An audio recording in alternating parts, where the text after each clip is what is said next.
Bismillahirrahmanirrahim. Bismillah, alhamdulillah, wassalatu wassalamu ala rasulillah Sayyidina Muhammad ibn Abdillah wa ala alihi wa ashabihi wa azwajihi wa dhurriyatihi wa ahli baitihi wa man tabi'ahum bi ihsan ila yaumil qiyamah. Para alim, para ulama, para kiai, Kiai Maksum dan sedaya kiai ingkang rawuh ingkang kula hormati, Pak Kajari ingkang kula hormati, Pak PJ. Lha niku rasan-rasan. Ana wong kok ganteng kok Pak PJ iku gumun. Sampai sak tak takoni kali kula. Sampane asline ndi kok ganteng ngono? Nyonyang dredeg, Gus. Pundi? Nyonyang dredeg nanti. Lagi kok ono tak takoni niki kok sampean kok ganteng kok ngendi? Terus gak digodhohi wong wedok tok ta kula ngoten iki. Jawabe nggih, jarene ngoten. Oke, Pak Kapolres, Pak Dandim, niki kumpul sedaya niki, saking BNN, PN, mbok kabeh karo aku sing ngerti mek pangkate banser tok kula sing ora. Para hadirin, para rawuh yang berbahagia, alhamdulillah. Ini maulid ini sesungguhnya adalah untuk mengingatkan kita semua bahwa ada beberapa hal yang harus kita tinjau dari berbagai persepsi dan perspektif. Karena apa? Lahirnya Rasulullah itu enggak di Mojokerto. Jadi Rasulullah itu duduk wong Mojokerto. Rasulullah itu orang Arab. Arab itu enggak di sini, di sana. Penerbangan aja 9 jam dari Surabaya, pakai pesawat. Pertanyaan pertama biasanya yang muncul, kenapa Nabi itu lahirnya kok neng Arab? Apa enggak kalah bagus Mojokerto? Kenapa kok di Arab? Kok di Makkah? Jawabannya cuma satu. Ya karena Nabiullah itu Nabi terakhir. Nabi Muhammad itu Nabi terakhir. Nah, tugas Nabi terakhir itu apa? Mengembalikan manusia agar kembali ingat kepada yang maha kuasa. Yaitu Allah. Nah, yang harus diingatkan itu siapa? Ya manusia. Makanya enggak ada di Al-Quran itu. Ya ayyuhal ghanam itu enggak ada. Hei kambing, enggak ketemu. Enggak ada di Al-Quran ya ayyuhal baqar, sapi enggak ada. Yang ada itu ya ayyuhan nas, hei manusia. Inna khalaqnakum min dzakari wa unsa. Aku yang bikin kalian itu. Jadi laki-laki dan perempuan, jadi berbangsa-bangsa, wa ja'alnakum syu'uban wa qabaila lita'arufu. Itu aku kata Allah. Nah, Allah itu dalam bahasa Al-Qur'an di mana? Ya di arasnya Allah. Nah, arasnya Allah itu di mana? Ya di langit ketujuh. Wallahu a'lam langit ketujuh itu di mana? Wong ini langit satu soalnya. Jadi yang kita tempati bumi ini berada di langit satu. Yang isinya Merkurius, Venus, Bumi, Mars, Jupiter, Saturnus, Uranus, Neptunus, Pluto itu langit satu. Keluar dari langit satu melewati black hole, lubang hitam. Stephen Hawking yang ahli fisika nggak bisa menggambarkan black hole itu tembusnya kemana. Nah itu keluar dari situ itu baru menemu langit kedua. Langit satu aja dari bumi ke Pluto begitu jauhnya. Lah kalau langit satu ke langit kedua jaraknya kayak apa? Nah, langit kedua, langit ketiga, langit keempat, langit kelima, 6, 7, wallahu a'lam itu. Enggak ada yang nyampe sana. Nah, sementara manusia itu langit ketujuh aslinya.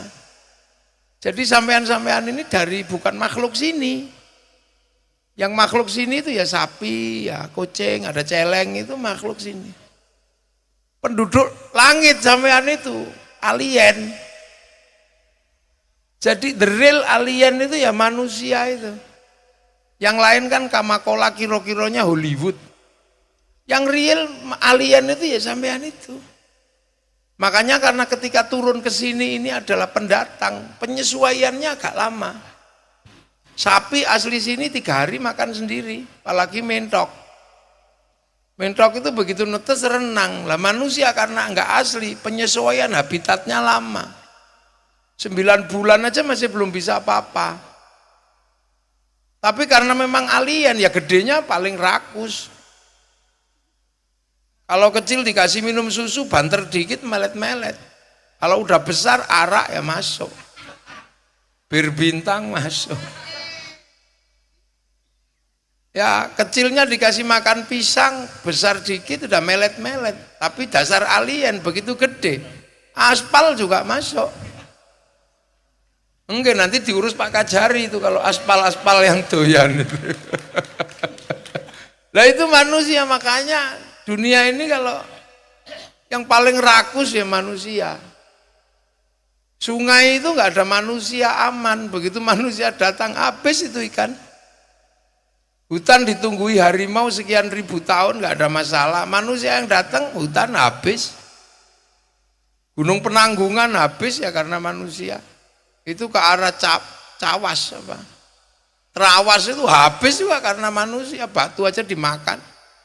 Nggak bisa makan batu bikin stone crusher manusia. Jadi makhluk-makhluk di dunia ini kalau udah ketemu manusia ampun wong alien. Gajah itu kurang kuat apa? Habis sama manusia. Habis gajah itu. Walaupun kita nggak bisa terbang, burung habis. Walaupun kita nggak bisa renang, ikan habis. Makanya kalau manusia itu nggak ada, dunia ini aman. Lu aman. Makanya seandainya kemarin corona itu manusia mati semua, aman dunia ini. Tapi manusia nggak ada dunia, mati. Ikan nggak ada manusia, hidup. Manusia nggak ada ikan, mati. Makanya manusia di sini ini jangan sombong karena kita yang butuh dunia, dunia nggak butuh kita. Hutan itu nggak ada manusia tumbuh, ada manusia habis. Chernobyl itu dulu habis karena ada manusia di situ. Begitu manusianya pergi sekarang hidup Chernobyl. Coba kita ditinggal serangga gitu, serangga habis dari muka bumi. Paling usia kita cuma 2 minggu udah habis. Nah, nggak ada penyerbukan. Kita mau makan apa? Buah-buahan nggak ada, nggak ada yang nyerbuk. Itu cacing itu habis dari muka bumi, itu habis kita jaminan cacing. Paling kita punya kemampuan bertahan 3 bulan. Siapa yang mengurai kita? Nggak ada. Yang mengurai bangkai, yang mengurai sampah nggak ada. 3 bulan kita itu paling maksimal. Makanya jadi manusia itu jangan sombong. La tamshi fil ardi marohan. Kamu jangan sombong berdiri di muka bumi. Karena kita butuh. Ditinggal ikan aja habis. Nah sementara manusia ini datang ke sini. Nanti pulang. Inna lillahi wa inna ilaihi. Pulang kembali kemana? Ya ke kampung halaman yang asli di sana. Dan itu ajaran semua agama. Orang Hindu mengatakan kembali kepada Sang Widiwasa di nirwana. Swarga loka, Sang Buddha juga sama kembali ke nirwana. Orang Islam kembali kepada Allah di surga di akhirat. Ayo, orang Nasrani kembali kepada Allah Bapa di surga. Semua mau pulang karena apa? Kita ini pendatang mau pulang. Cuman kan tempatnya jauh, 7 langit. Yang pertama datang Adam and Eve, Adam dan Hawa. Terus sama Tuhan, dia masih tahu Tuhan itu di sana nanti kita pulang nak. Tapi Habil Kobil udah nggak percaya. Anaknya Kanan udah nggak percaya. Makanya biar dulu manusia itu bisa tahu adanya Tuhan, disuruh ibadah. Makanya dibikinkan pemancar pertama di muka bumi yang disebut inna awwala baiti wudi'a lin-nasi lalladzi bi Bakkata mubaraka. Ada Ka'bah di sana, itu pemancar langit. Kalau sekarang itu mungkin tower lah pertama. Agar manusia bisa berhubungan kembali dengan pemiliknya yang ada di langit. Terus manusia masih di situ dan sekitarnya. Tapi kan lama-lama anak manusia itu pergi kemana-mana. Nah setelah pergi kemana-mana lupa, dicari kembali sama Nabi Ibrahim bawa anaknya. Sampai ketemu ditata ulang. Biar manusia nggak lupa bekas kaki Nabi Ibrahim berdoa Rabbana ini askantu min dzurriyyati biwadin ghairi dzi zar'in inda baitikal muharram, dikasih bekas makom Ibrahim. Nabi Ismail kasih tempat Hijir Ismail dan segitu seterusnya sampai akhirnya kemudian Mekah ini kosong karena keluarga Ibrahim pindah ke Palestina, ke Mesir, sehingga yang mengenal Tuhan di Palestina, di Mesir, sampai kemana-mana, ada yang gerak ke Eropa. Mekah ini kosong. Maka kemudian Allah mengutus kembali Nabi agar kembali lagi ke titik awal. Maka ya titik awalnya di Makkah, ya dilahirkan di Makkah. Nah makanya ketika Nabi dilahirkan di Makkah, orang Mekah sudah nggak kenal Tuhan. Yang kenal Tuhan di Filistin, di Mesir, di Madinah. Makkah kosong, nggak ada yang tahu Tuhan. Taunya patung penyembah berhala. Makanya berat sekali pekerjaan Nabi, disuruh jadi Nabi, memang kembali ke tempat pertama, tapi kampung itu sudah nggak mengenal Tuhan. Makanya Al-Quran menyebut Nabi itu dengan sebutan wakafa billahi syahida Muhammadur Rasulullah. Nabi Muhammad itu sendirian. Hanya Nabi tok yang kenal bahwa beliau itu Nabi dan Allah. Yang lain udah nggak kenal. Makanya jadi Nabi di Arab itu nggak mudah. Kalau lahir Nabi di Palestina gampang ngerti Nabi. Lahir Nabi di Madinah ngerti Nabi enak. Lah lahir Nabi kok di Mekah orang nggak ngerti Nabi. Saya datang ke Mojokerto enak, wong orang Mojokerto ngerti kiai. Disambut-sambut, salaman-salaman, cipika-cipiki, Gus gitu wong ngerti kiai. Saya nggak susah, pasti didudukkan di tempat yang terhormat wong ngerti kiai. Tapi coba saya ke pedalaman Irian gitu. Pasti saya ini dikira tim pemburu babi. Dan saya nggak perlu marah, nggak perlu emosi, wong mereka nggak ngerti. Jadi jangan sok-sokan. Sama kayak Pak PJ, Pak Kajari gini. Kalau di sini semua orang ngerti, coba pakaian biasa, jalan di Surabaya. Wah itu dikira berburu apa gitu. Nah sama, makanya Nabi ya nggak dikenal. Jadi lahir di Mekah itu berat Nabi, itu beratnya luar biasa. Hidup di tengah masyarakat yang nggak kenal Nabi. Sudah begitu ajarannya rumit. Karena ajaran Islam itu paling nggak cocok sama orang Mekah. Orang Mekah itu nggak cocok dengan ajaran Islam. Kalau Nabi itu nggak benar-benar hebat, berat. Orang di sana Tuhannya banyak, diajari Tuhan satu. Apa nggak pusing itu? Di sana Tuhannya ada patungnya, diajari Tuhan nggak kelihatan. Diajari sholat. Sholat itu toharohnya pakai suci, sesucinya pakai air. Di sana nggak ada air. Coba orang nggak ada air disuruh wudhu, diminum aja susah, ngapain air dibuang-buang? Apalagi disuruh jinabat. Tambah sulit lagi, diminum aja susah disuruh mandi. Padahal jinabatnya orang sana nggak kayak orang Mojokerto. Orang Mojokerto paling sebulan sekali. Jinabatnya orang Arab semalam bisa 8 kali. Ya kan makanannya daging. Sini siomay nggak jadi. Apalagi apa? Pentol. Dapat pentolnya tok. Di sana makanan susah disuruh sedekah. Di sana panas disuruh puasa. Di sana syahwatnya tinggi, lihat perempuan, malah perempuan kalau tawaf disuruh buka mukanya. Itu syahwatnya kayak apa, bayangkan. Sementara yang laki-laki disuruh pakai baju nggak boleh dijahit. Itu kalau mau ndablek kan tinggal wes gitu aja. Jadi Islam itu benar-benar hadir dalam situasi yang benar-benar beratnya luar biasa. Ja'a ghariban wa sayautu ghariban. Asing. Sementara Nabi dilahirkan dalam keadaan sebagai manusia. Laqad ja'akum rasulun min anfusikum, sesama manusia. Coba kalau Nabi itu lahir malaikat itu mungkin ya lebih galak, tas gitu. Manusia. Makanya kalau diukur dari situ betapa hebatnya Rasulullah. Tapi sekarang orang nggak mau baca Nabi dalam sejarahnya. Yang selalu dibaca itu Nabi dalam qosidahnya, ya melambung-lambung. Cerita Nabi itu menjadi heroik betul kalau dalam qosidah. Tapi begitu dari sisi manusia, Nabi itu beratnya luar biasa. Hidup berat itu yatim. Nabi belum lahir sudah yatim. Hidup berat itu piatu, 6 tahun udah yatim piatu.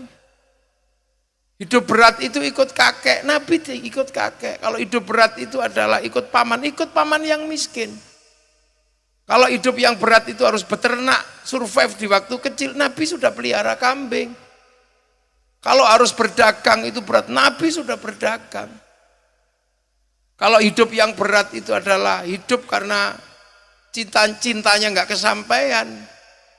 Nabi juga cintanya nggak kesampaian. Nabi itu putus cinta juga. Mencintai Fakhitah sampai 2 kali ngelamar ditolak. Jadi putus cinta itu juga sunnah. Lah ya kan. Kalau seandainya lelaki itu nggak enak karena dianggap dapat janda, Nabi dapat janda, tapi dapat janda itu juga sunnah. Loh ayo. Kelaparan itu adalah nggak enak. Nabi kelaparan berapa kali? Bahkan ketika perang Khandaq, Nabi kelaparan sampai perutnya diganjel batu. Kalau hidup nggak enak itu dikhianati. Nabi berapa kali dikhianati? Bahkan sudah jadi Nabi masih dikhianati. Ketika persiapan perang Badar, ayo kita perang karena 3.500 orang sudah berjalan menuju Makkah. Siap semua? Siap ya Rasul. Begitu mau berangkat tinggal 300. Yang lain kemana? Lari ya Rasul. Aduh lain. Jadi kalau pilkada dikhianati teman gak ada masalah. Nabi udah lebih dulu. Jadi sunnah Nabi ini komplit. Ayo apa? Dibenci sama tetangga. Nabi dari awal dibenci sama tetangga. Sampai nggak pernah lewat diludahi sama orang. Nabi diludahi sama orang. Sampai nggak pernah diembargo orang. Nabi diembargo. Siapapun tidak boleh menjual kalau Nabi mau membeli. Siapapun tidak boleh membeli kalau Nabi mau menjual. Sampai paling yang diploroi tonggone tok. Ya, komplit Nabi itu. Jadi dari sisi manusia itu komplit. Makanya seluruh kehidupan baik enak maupun nggak enak, sunnahnya ada. Makanya jangan sok-sokan. Hidup kok susah ya Allah, nggak kuat aku. Kalau dijawab sama Allah, ya sudah kamu pulang sekarang, pasti kapok sampai.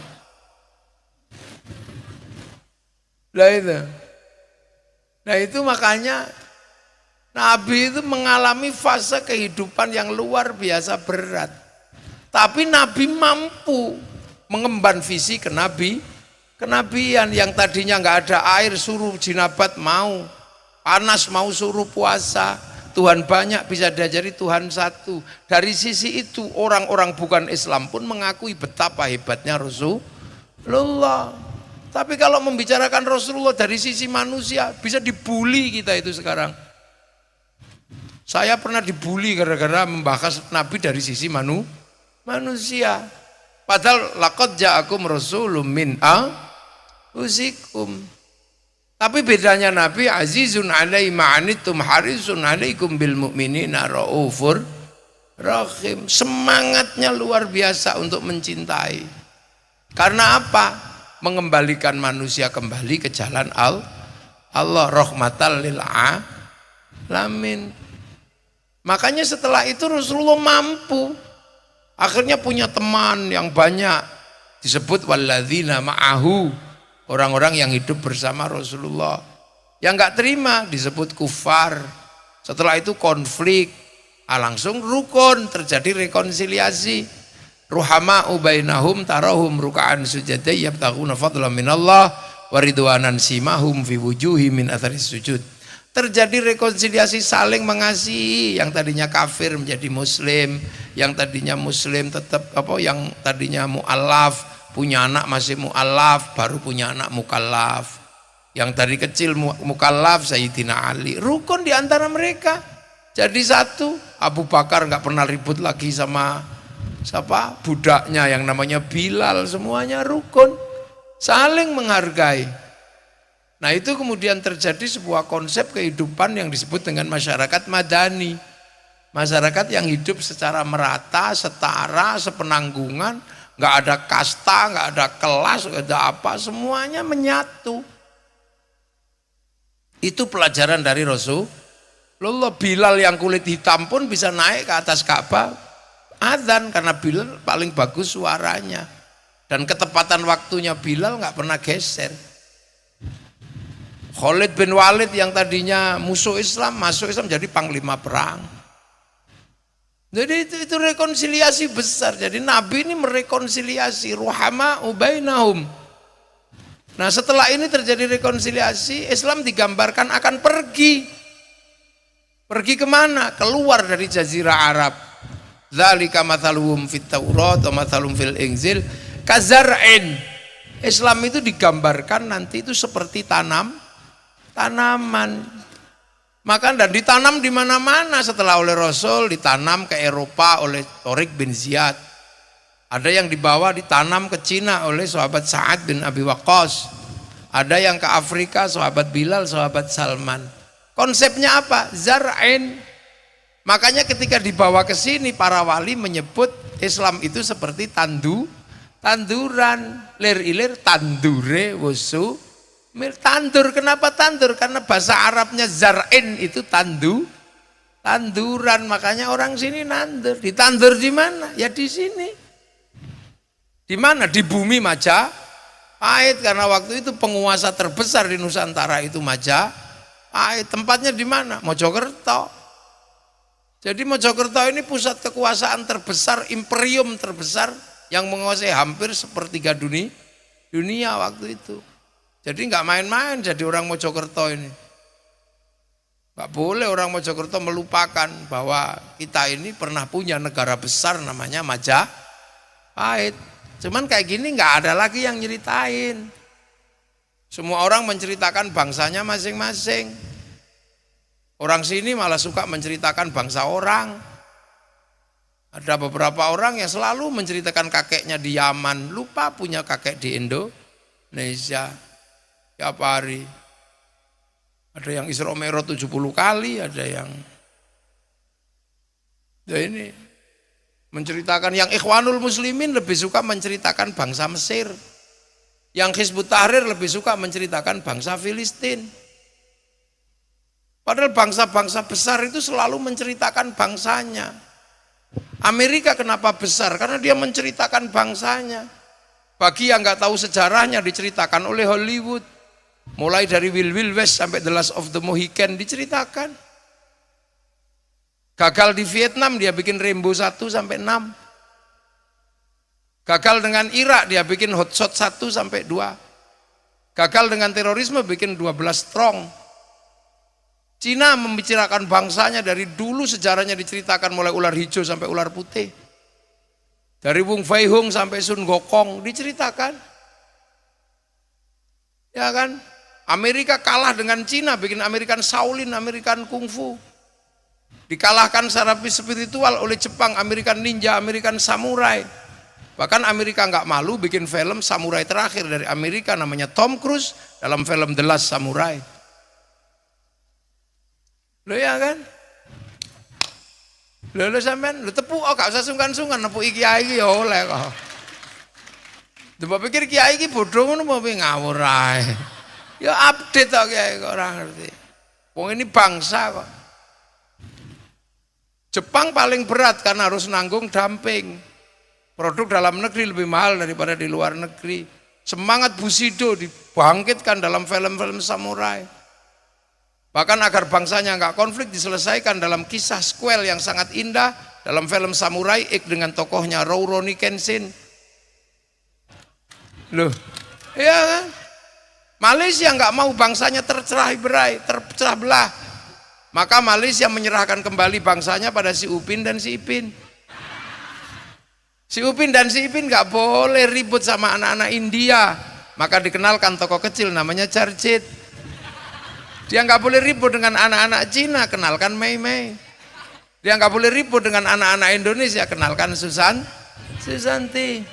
Itu cara bangsa bangkit, semuanya bangkit. Karena bangsa yang bangkit adalah bangsa yang bisa berproduksi.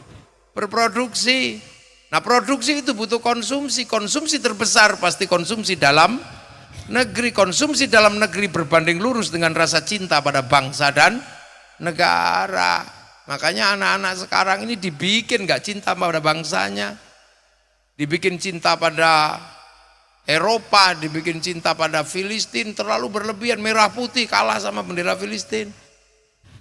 Wali-wali kita, bandulnya digeser ke Yaman. Semuanya ini ada dalam rangka apa? Mereka memaksa jangan sampai bangsa ini bisa konsumsi. Karena bangsa ini harus dipaksa menjadi bangsa, jangan sampai jadi produsen. Bangsa ini dipaksa menjadi bangsa konsumen. Karena kita pasar terbesar dunia, jangan sampai bangkit menjadi bangsa yang bisa berproduksi. Dan itu berbanding lurus dengan rasa cinta pada bangsa dan negara. Itu makam diganti, apa-apa diganti, itu dalam rangka apa? Melemahkan eksistensi sebuah bangsa namanya Indonesia. Jadi Islam itu digambarkan ketika keluar itu seperti tanaman. Makanya kita ini dulu nanem kazar'in seperti tanaman. Yang nanem siapa? Wali. Kenapa yang nanem ke Afrika orang yang bukan wali? Kenapa yang nanem ke Eropa panglima perang?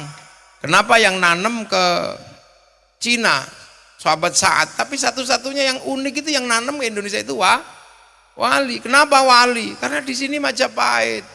Majapahit agamanya Hindu. Hindu itu spesifik, yang boleh ngomong agama hanya Brahmana. Kasta kesatria gak boleh ngomong walaupun raja. Agama bukan wilayah kesatria. Apalagi Wesya, pegawai gak boleh ngomong agama. Apalagi Sudra. Sudra dilarang ngomong agama. Sudra itu siapa? Petani dan pedagang. Sekaya apapun seorang pedagang dia Sudra. Makanya Sudra gak boleh ngomong agama. Sehingga gak mungkin orang Sudra diajak ngomong agama. Makanya kalau ada cerita Islam disebarkan oleh saudagar itu bohong. Secara epistemologi pengetahuan itu nggak masuk. Dalam sosiologi pengetahuan juga nggak masuk. Dalam antropologi pengetahuan juga nggak masuk. Karena apa? Sudra tidak boleh ngomong agama. Apalagi kasta paria. Paria itu pengemis. Hidupnya minta. Ada di bawahnya kastanya itu lebih parah lagi, namanya kuca. Dia nggak minta tapi ngutil. Makanya yang suka ngentit itu kastanya kuca. Apalagi ngentit bansos itu kuca. Di bawah kuca ada meleka. Meleka itu maling tapi masih malu, tutupi mukanya gelap-gelap. Ada meleka. Meleka itu begal, sudah nggak malu apa-apa. Nah, kasta tertinggi itu Brahmana. Brahmana itu punya ilmu namanya cakti atau sakti. Makanya yang bisa ngimbangi Brahmana itu wali, karena wali punya karomah. Makanya wali dan Brahmana ini berimbang. Tapi berhubung karena bukan kesatria, bukan yang suka kelahi, maka wali ini bernegosiasi dengan cara wali, penuh kealiman, penuh ilmu. Makanya negosiasi budayanya jalan di sini karena para wali. Nah, wali itu siapa? Ya, wali itu orang-orang yang kalau butuh sesuatu download. Loh, kan manusia itu dari langit ketujuh. Di langit ketujuh ada cloud atau pusat data. Pusat data dunia itu ada di cloud sana. Nabi pernah ditengokin ke sana, ini loh cloudku, catatan duniaku itu ada di sini, kata Allah. Allah menyebut Lauhil Mahfud. Orang Yahudi Nasrani menyebut Tabut Sulaiman. Orang Yunani menyebut kotak Pandora. Orang Jepang menyebut kantong Doraemon. Nah, itu pusat data. Makanya Nabi wali itu kalau butuh itu download, browsing. Qalu rabbunallah tsumma istaqamu tatanazzalu alaihimul malaikah alla takhafu wa la tahzanu. Qalu rabbunallah tsumma istaqamu, terus istiqomah gini. Makanya ada yang 3 tahun, ya Allah, ya Allah, ya Allah, ya Allah, ya Allah, ya Allah. Sunan Kalijaga 3 tahun download itu. Makanya paketannya besar wali-wali itu. Nah, sampean kalau tidak download langsung tidur. Maka nggak punya paketan, ya Allah, ya Allah, ya Allah, ya Allah itu. Loh iya kan? Manusia itu kan dalam teknologinya kan seperti handphone. Seperti handphone manusia itu. Manusia itu punya nyawa, terhubung dengan cloud, dengan pusat data. Handphone punya kartu terhubung dengan satelit. Cuman masih di langit ke-1 satelit itu. Nah kartu itu terhubung dengan satelit bisa hidup, yang penting punya data. Makanya kartu itu bisa melakukan apa saja. Tapi hati-hati jejak digitalnya ada, diem-diem gitu ya ada, yang bayar pulsa. Makanya manusia itu ngelakuin apa saja ya terdaftar di sana, wong terhubung. Alastu birabbikum qalu bala syahid. Nah, ya udah aku jadi saksi Allah. Itu kan waktu diregister. Manusia turun dikasih paketan. Hartanya sekian, jodohnya ini, nyawanya sekian. Paketannya habis ya kick, habis. Handphone juga sama bawa paketan, makanya handphone bisa kirim gambar, kirim foto, kirim berita, bisa browsing, bisa download. Nah kalau punya wifi, lah kalau nggak punya paketan, cari wifi gratisan ke warung.co.id. Sama dengan manusia bisa kirim doa, kirim gambar, kirim apa, kirim Al-Quran, karena Al-Quran itu juga downloadan. Quran itu dari Lauhil Mahfud, bal huwa Qur'anum Majid fi Lauhim Mahfud. Makanya di password Quran itu alif lam mim nun kaf ya ain shad itu passwordnya. Makanya sampean mau belajar print out apa belajar password ada. Kalau belajar print outnya ya belajar ilmu tafsir. Kalau mau belajar passwordnya belajar algoritma dan coding Al-Quran. Rumusnya abjadun hawazun. Kitabnya Al-Aufaq, Mamba'u Usulul Hikmah. Bentuk paling sederhana adalah wafak atau raja. Kiainya beda-beda, kiai coding. Makanya kadang yang nggak paham itu suka ribut. Ini musyrik gimana wong itu belajar coding kok musyrik. Kalau menguasai coding, menguasai dunia. Sekarang dunia semuanya pakai algoritma dan coding. WhatsApp tahu codingnya, dia bisa menguasai informasi. Dia bisa mengambil koran, dia bisa mengambil televisi, dia bisa mengambil apa saja. Tiba-tiba koran hilang, televisi hilang. Besok toko juga hilang karena diambil oleh Mark Zuckerberg karena dia menguasai coding dan algoritmanya. Dan itu urusannya urusan konversi uang. Dari Indonesia dalam 1 bulan dia dapat keuntungan 200 triliun. Makanya Cina nggak mau kalah, dia belajar coding juga. Begitu algoritma disepakati, dia pakai coding dalam negeri. Ya, dia pakai coding dan algoritma mereka. Dia nggak mau pakai algoritma Amerika. Sehingga dia bisa lawan Amazon pakai Alibaba, dia bisa lawan Facebook pakai QQ Ren, dia bisa lawan WhatsApp pakai WeChat. Itu duit semua. Dan kita nggak pernah belajar di situ, dikit-dikit musyrik karena bodoh itu tadi. Lo coding itu penting makanya. Lah makanya Quran ini bisa dibagi, bisa dikirim, bisa didoakan. Kalau kita punya paketan, kalau nggak punya ya pakai wifi-nya Nabi, wifi-nya wali. Namanya apa? Tawassul ila hadrati ila ruhi. Itu sebenarnya adalah wifi gratisan karena Nabi wali itu downloadnya serius. Makanya sampean jangan main-main sama wali. Wali itu paketannya besar. Sampean kalau macam-macam dihack, rampung. Lah ya kan, makanya Nabi wali-wali itu tahu hati orang, Nabi tahu hati orang. Karena sampean bisa diretas. Makanya malaikat kalau nyari orang nggak susah, tinggal di Sherlock selesai. Langsung paketnya on off kick, ngono sudah selesai. Loh makanya kalau kita pakai wifi-nya Nabi, wifi-nya wali, tawassul, kita bisa kirim doa. Ada yang nggak percaya, masa Fatihah dibagi-bagi ke seluruh dunia wa ila jamil. Jangankan Fatihah, wong tinju atau sepak bola aja bisa dibagi. Satu orang nyuting sepak bola ke Qatar, dinaikkan ke satelit, dibagi ke seluruh dunia, namanya siaran langsung. Bagiannya sama dimanapun. Makanya orang kalau nggak percaya doa bisa dibagi, orang itu nggak punya TV. Nah ini kan sesungguhnya teknologi Nabi yang pernah Isra Mi'raj. Itu teknologinya bisa diterapkan walaupun baru sampai di langit 1. Nah itu wali-wali itu, makanya wali-wali itu browsing. Memperlakukan Indonesia yang sudah maju seperti ini, Apapun yang dibutuhkan Islam sudah ada di sini. Hanya merubah bandul Tuhan tok. Orang disuruh berbuat baik di sini udah baik semua. Orang disuruh berakhlak baik, orang sini akhlaknya udah baik semua. Ngomong sak ngomong aja udah paling baik di seluruh dunia itu orang Jawa terutama. Ada yang kelasnya mati, ada yang kelasnya kapundut, ada sedo, ada mudar, ada bongko. Bahasanya udah tertata.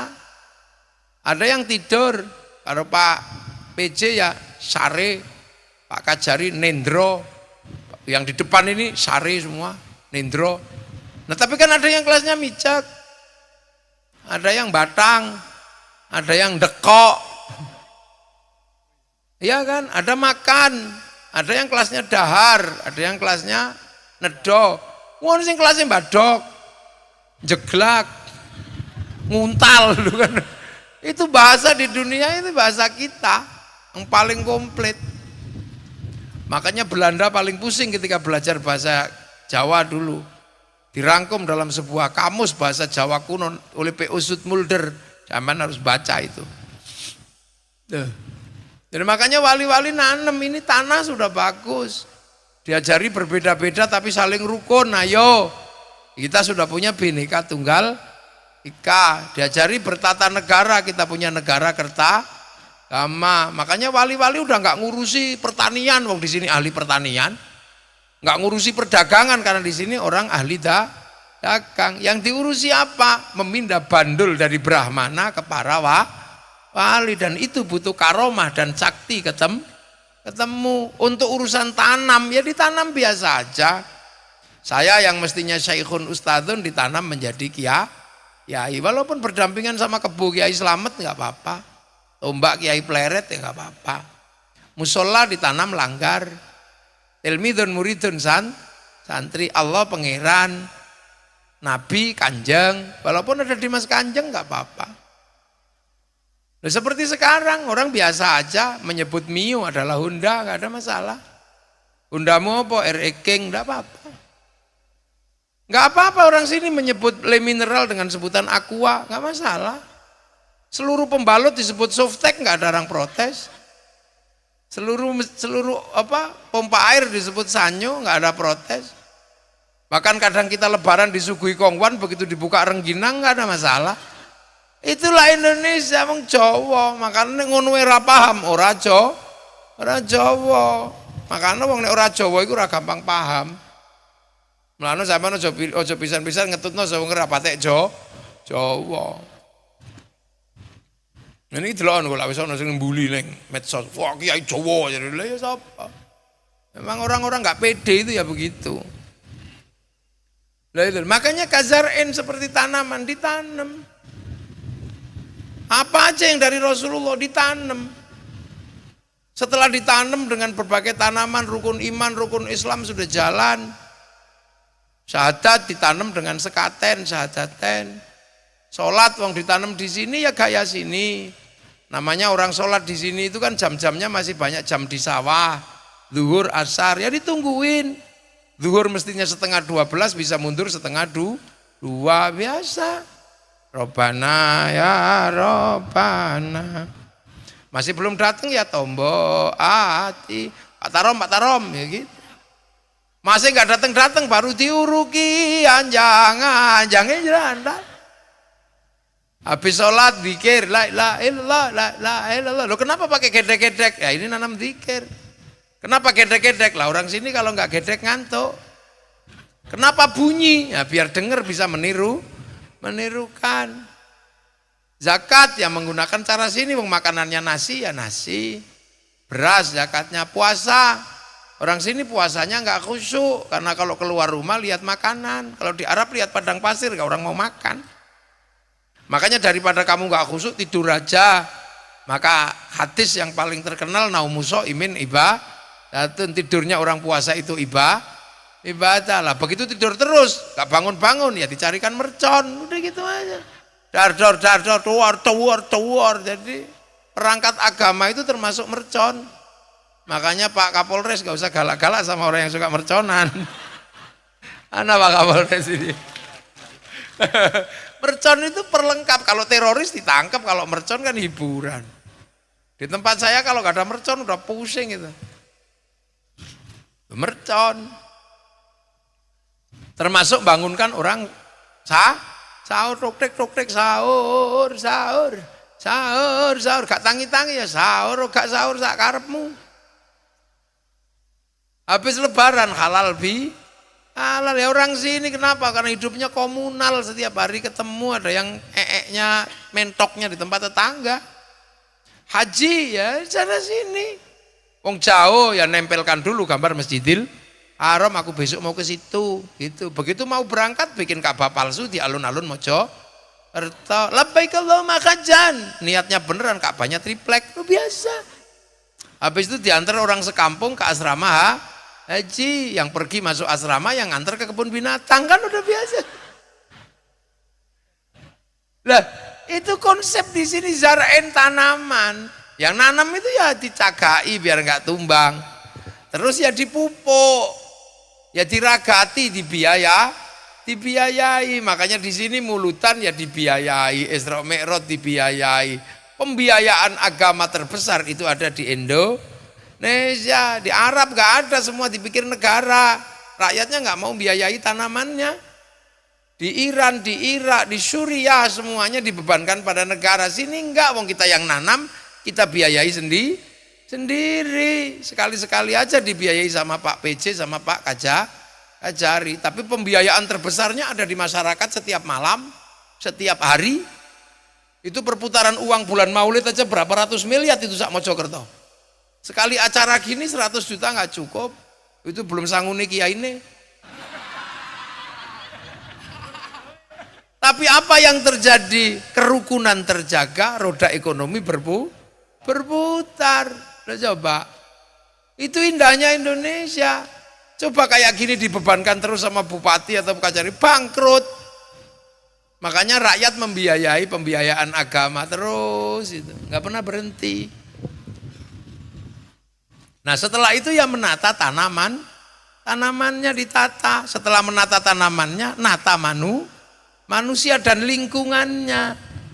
Makanya kemudian manusia dan lingkungannya ditata, yang rukun, jangan ribut, ya, yang baik. Karena kalau kamu ribut tanamanmu nanti mati. Karena mbok tinggal ribut. Maka kemudian harus menata manusia yang rukun. Kalau sebelumnya ada Bhinneka Tunggal Ika, maka kemudian para wali menata orang hidup sesuai dengan prinsip Rasulullah, kullukum ra'in wa kullukum mas'ulun an ra'iyati. Kalian semua adalah para pemimpin yang harus hidup saling bertanggung jawab. Makanya kalimat yang dipakai oleh Rasulullah adalah kalimat ra'iyah. Hidup berbeda suku, bangsa, agama, tapi saling tanggung jawab. Makanya kalimat ra'iyah dipakai untuk menyatukan perbedaan suku, bangsa, agama di Nusantara. Ra'iyah diterapkan menjadi rakyat. Jadi rakyat itu dari kalimat ra'iyah. Dan satu-satunya bangsa muslim yang bisa menerapkan konsep ra'iyah untuk warga bangsanya hanya muslim Indonesia. Makanya kita disebut rakyat. Berbedalah apa saja, yang penting saling tanggung jawab. Kamu boleh beda suku, boleh beda bangsa, boleh beda agama, tapi kalau bersatu harus tanggung jawab. Makanya kita menggunakan konsep ra'iyah atau rakyat. Kita bukan people. Kalau people itu vox populi, vox dei, suara mayoritas, suara Tuhan. Begitu dia mayoritas, dia menjadi diktator mayoritas. Makanya di negeri ra'iyah nggak boleh sistemnya menggunakan sistem Ikhwanul Muslimin. Mesir pasti jebol. Nggak boleh menggunakan sistem khilafah. Makanya Ikhwanul Muslimin dan khilafah bukan ditolak semata-mata oleh negara, tapi ditolak oleh Rasulullah dengan sistem ra'iyah atau rakyat yang sudah berlaku di Indonesia. Nah ini makanya sudah nggak ada bedanya, semuanya disatukan. Yang tadinya raja turun pangkat menjadi ra'iyah, yang tadinya kawulo bisa pidato kulo, itu bisa. Yang tadinya hamba sahaya bisa pidato saya. Yang tadinya abdi di Sunda bisa abdi mah. Yang tadinya panggilan para dewa pukulun bisa menjadi panggilan orang biasa ulun di Wasin. Makanya konsep ro'iyah udah nggak beda-bedain. Makanya kalau ada yang saya turunan Nabi, ya nggak cocok dengan konsep ro'iyah. Ro'iyah ini seimbang, setara, satu-satunya bangsa yang bisa praktek itu. Kita juga bukan komunis. Kalau komunis itu proletar. Proletar itu kalau kumpul semuanya kuat menjadi diktator proletariat. Kita ro'iyah, bisa mimpin dan bisa dipimpin. Makanya ro'iyah itu kalau ngumpul bersama namanya musyarakah. Orang kita menyebut masyarakat. Musyarakah atau masyarakat itu saling melengkapi perbedaan semuanya. Saya kiai ngajar ngaji. Ngajar ngaji salah satu yang utama adalah ngajar sholat. Sholat itu saya ajarkan dengan prinsip-prinsip dasarnya. Salah satunya adalah pakai tutup aurat. Tutup aurat itu kain. Kiai udah nggak bisa mikir kain. Karena kain dipikir oleh pabrik kain. Kebetulan pemilik pabrik kain itu Cina. Maka kiai jangan suka ngamuan sama Cina. Nanti ketika sholat nggak ada tutupnya. Lo itu lo kenapa sampean tahu? Kenapa kiai itu moderat? Bukan semata-mata ngawur, tapi menggunakan prinsip musyarakah. Kiai ngaji, suruh ulang wudhu. Begitu wudhu diurus sama air diurus pipa sama sanyo, airnya diurus pipa sanyo, wudhunya diurus kiai, pipa sanyonya diurus mas pion sama afian itu. Terus sampean mau ngamuk sama industri, ya jangan gitu. Ayo, haji diurus sama apa? Bank. Karena pilot gak mau menerima ONH. Makanya jangan ngaramkan bank, kalau ngaramkan bank gak jadi haji. Begitu sampai di bandara diurus pesawat. Konsorsium pesawat baik Boeing maupun Airbus punyanya Yahudi sama Nasrani. Kalau kita mau bunuh Yahudi semua, renang. Nah itu prinsip musyarakah. Makanya jangan dikit-dikit ngamuk. Haram, syirik. Itu orang nggak punya prinsip musyarakah. Walaupun kita bisa tanpa harus bantuan mereka, tapi umat kita nggak bisa. Sampean mungkin bisa pakai kain tenun, tapi umat sampean apa bisa? Enggak, semuanya pakai produk industri. Sampean penerbang bisa pakai kayu dari Mojokerto, pakai kulit kambing Mojokerto, tapi paku pinesnya itu Cina. Loh, itu prinsip musyarakah. Karena apa? Orang harus bersekutu.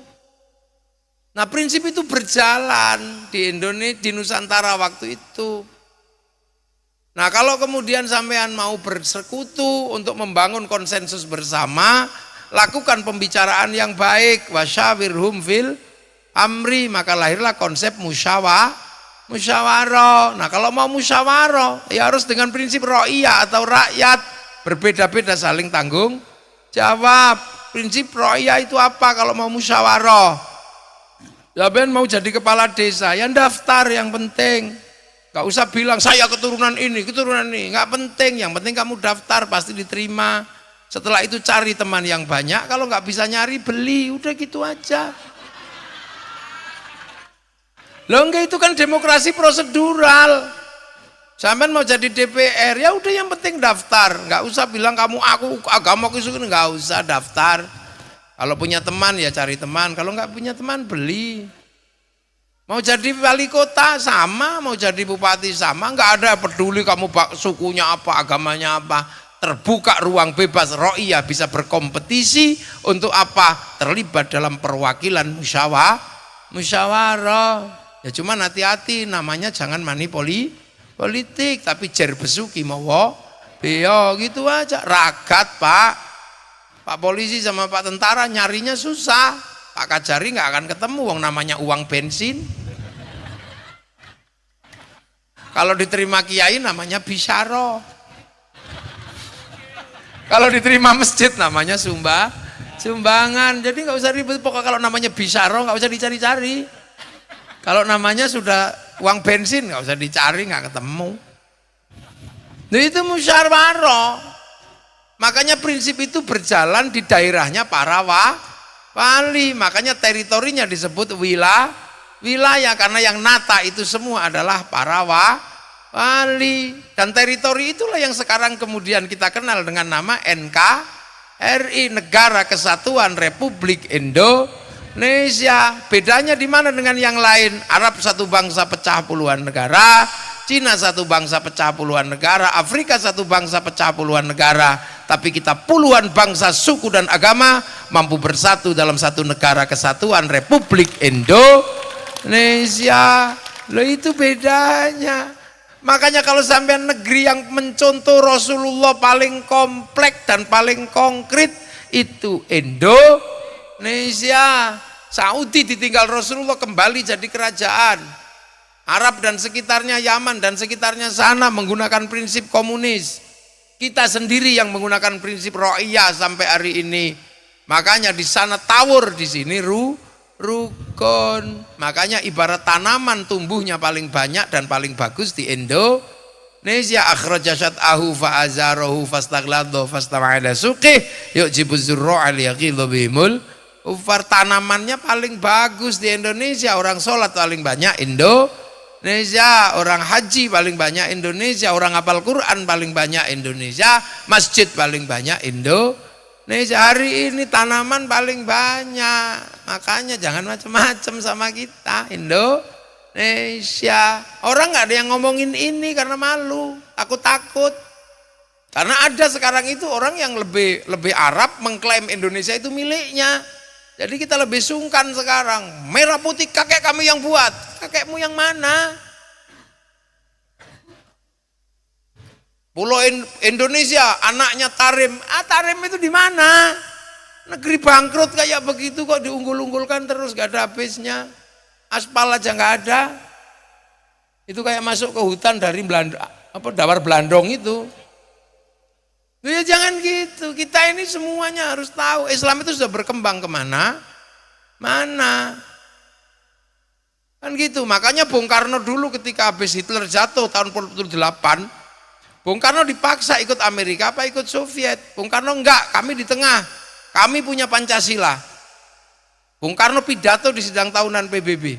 Berani beliau pidato. Bangsa yang baik adalah bangsa yang tidak merusak dunia. Sekarang saya lihat Amerika sama Soviet merusak dunia dengan perang dingin. Bangsa yang tidak bagus adalah bangsa yang falsafahnya tidak bagus. Berarti Declaration of Independence-nya Amerika nggak baik, manifesto komunisnya Soviet tidak baik. Ingat, kami punya Pancasila, rukun antar bangsa, suku dan agama. Ganti Declaration of Independence dan manifesto komunis dengan Pancasila. Bung Karno pidato, berani. Karena apa? Rakyatnya berani. Apakah kita akan berkiblat kepada Eropa untuk merubah Indonesia? Enggak. Dituliskan dalam sebuah novel, Salah Asuhan. Apakah kita akan berkiblat dengan cara Belanda? Tidak. Tenggelamnya kapal Van der Wijk. Apakah kita akan membangun Indonesia berkiblat kepada Arab? Tidak. Di bawah lindungan Ka'bah. Apakah murni kita bangun dengan cara Indonesia? Enggak. Siti Nurbaya. Kita punya Pancasila. Yang tertinggi tetap ketuhanan yang maha Esa, Tuhan tetap yang tertinggi. Baru setelah itu manusia, karena dunia ini perputaran urusannya sama manusia. Kenapa ada kursi pabriknya besar-besar? Karena ada bokong manusia. Kenapa ada speaker pabriknya gede? Karena kuping manusia. Kenapa ada industri makanan? Karena mulut manusia. Kenapa ada pabrik pempes? Karena manusia. Kenapa ada bunga? Karena mata manusia. Dunia ini perputaran manusia, maka urusan kedua adalah urusan kemanusiaan. Tapi manusia nggak independen, dia harus bersatu dengan yang lain. Pengen cantik harus rukun sama orang Prancis, karena kalau bedak Mojokerto belunteng kabeh beras ditumbuk. Sampean kalau mau terbangannya bagus harus rukun sama sonnya Amerika apa sonnya Jepang. Mau kelihatan cakep harus pakai kupluk putih produk Cina. Biar banser tentara sama polisi kelihatan bedanya, harus patuh sama merek Butterfly, mesin bordirnya Cina. Lu rukun semua. Kita bisa rukun karena pakai make. Ini semua manusia itu. Maka manusia nggak bisa hidup tanpa persatuan. Maka prinsip berikutnya kalau terkait dengan manusia harus ada persatuan. Tapi persatuan tidak boleh saling menindas, tidak boleh saling mengingkari, tidak boleh saling menafikan. Prinsip yang bisa dipakai agar manusia itu sama setara saling menghargai, prinsip ro'iyah atau rakyat. Berbeda suku bangsa agama tapi saling tanggung jawab. Makanya prinsipnya adalah kerakyatan. Tapi orang tidak mudah menerima perbedaan. Orang tidak mudah menerima orang lain itu berbeda, pengennya seperti dia semua. Makanya perbedaan itu hanya bisa dipimpin oleh hikmah, karena hikmah adalah keluasan hati menerima kehendak Tuhan dengan tetap mengharap kebaikan orang lain. Maka kerakyatan dipimpin oleh hikmah. Itu pun harus bijaksana, nggak boleh cukup bijak sini. Mentang-mentang perwakilan daerah kampung mana itu aja yang diurus, nggak boleh, harus bijaksana. Itu pun harus dimusyawarahkan, permusyawaratan. Itu pun harus masih pakai perwakilan untuk mensortir yang baik, yang buruk semuanya. Itu baru tercipta namanya keadilan. Maka prinsip Pancasila adalah prinsip hidup bersama, saling berbeda, saling tanggung jawab di bawah kehendak Tuhan. Dan itulah yang dikehendaki oleh Rasulullah. Dan kita mencontoh Rasulullah secara kompleks dan konkret ada di Indonesia. Maka jangan kau bilang negeri ini tauhid, mereka tak tapuk lambimu. Loh, makanya berhubungan dengan negara, kita punya MPR apa, ini negara kita. Makanya jangan sampai kemudian ada orang mengatakan ulama yang dekat dengan kekuasaan ulama ulama anjing. Iya, kami anjing semua nggak apa-apa, tapi kami bukan babi. Mungkin kami anjing tapi kamu babi, mungkin juga bisa begitu, jadi marah. Itu kan nggak boleh orang mengatakan ulama anjing, ulama yang dekat dengan kekuasaan. Nanti coba kalau ada bupati datang ke tempatmu, pasti kamu juga baik gitu. Ini nggak boleh, ini prinsip-prinsip itu. Saya kadang emosi juga lihat orang-orang tiba-tiba mengatakan orang NU, para kiai, Muhammadiyah dekat dengan ulama ini apa, modalmu apa? Ingatlah, makanya Islam di Indonesia itu Islam yang prinsip tanaman. Makanya kiai-kiai nanam, TPQ, TPA, sekarang panen, itu kan. Makanya ada juga yang nggak ikut nanam, ikut panen, ngasak di sana, ngasak di sini kan gitu, jenenge tanduran nek wae akeh. Makanya hari ini kita menikmati betul menjadi orang Islam di Indonesia. Dan jangan lupa ini adalah prinsip-prinsip yang diajarkan oleh Rasulullah. Kalau ada laqad kana lakum fi rasulillahi uswatun hasanah, insya Allah yang paling komplit sampai menyusun negara yang mencontoh Rasulullah hanya Indonesia. Amma ba'du. Ini baru pembukaan. Dan ini belum mulai saya lah ya. Loh, kiai kalau ngaji pembukaan selesai kan amma ba'du lah. Saya tadi udah amma ba'du belum? Baru amma ba'du kan? Nah ya itu. Jadi kalau ada yang sekali lagi mengatakan oh ini negeri tauhid, negeri apa? Enggak ada. Yang ada kita ini mencontoh Rasulullah. Makanya enak di Indonesia. Makanya negara ketika butuh kiai ya enak. Karena kiai punya majelis-majelis kayak begini banyak, edukasi dijalankan, pendidikan informal jalan melalui pengajian-pengajian. Negara butuh apa silahkan, tinggal ngomong pajak. Negara butuh menjelaskan corona, kiai siap menjelaskan corona. Ya kan waktu itu. Coba kalau polisi yang larang Jumatan, bubar itu. Berhubung kiai yang disuruh ya enak. Besok nggak usah Jumatan ya, siap kiai, pray, lumayan. Tapi kiai suruh jelaskan corona ya pusing. Akhirnya ngarang kiainya. Saudara-saudara, ini zaman digital. Dosa manusia ada pada tangan dan ada pada mulut. Medsos membuka orang bisa ngomong apa saja. Medsos membuka orang bisa membuka apa saja. Tangan berdosa, jempol berdosa. Karena itu Allah menurunkan corona sebagai azab mulut yang berdosa, tangan yang berdosa. Mulut harus pakai masker, tangan harus pakai hand sanitizer. Betul? Betul. Padahal kiainya ngarang. Lah enak makanya.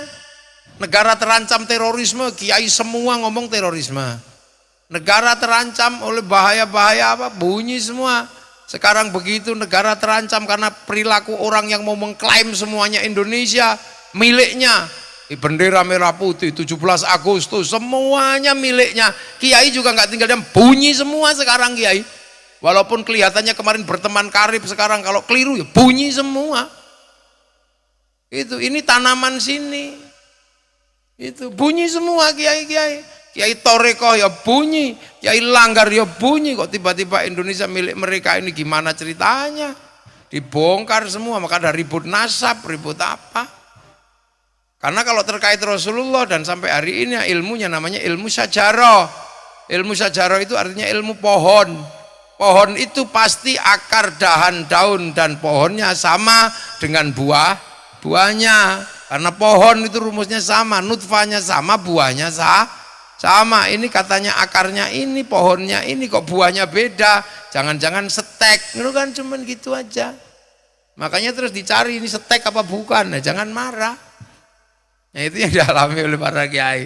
Maka semoga dengan peringatan Maulid Nabi siang hari ini kita semua bisa melihat ibrah bahwa bangsa ini adalah bangsa yang paling mencontoh Rasulullah sampai tingkat pembentukan negara. Assalamualaikum warahmatullahi wabarakatuh.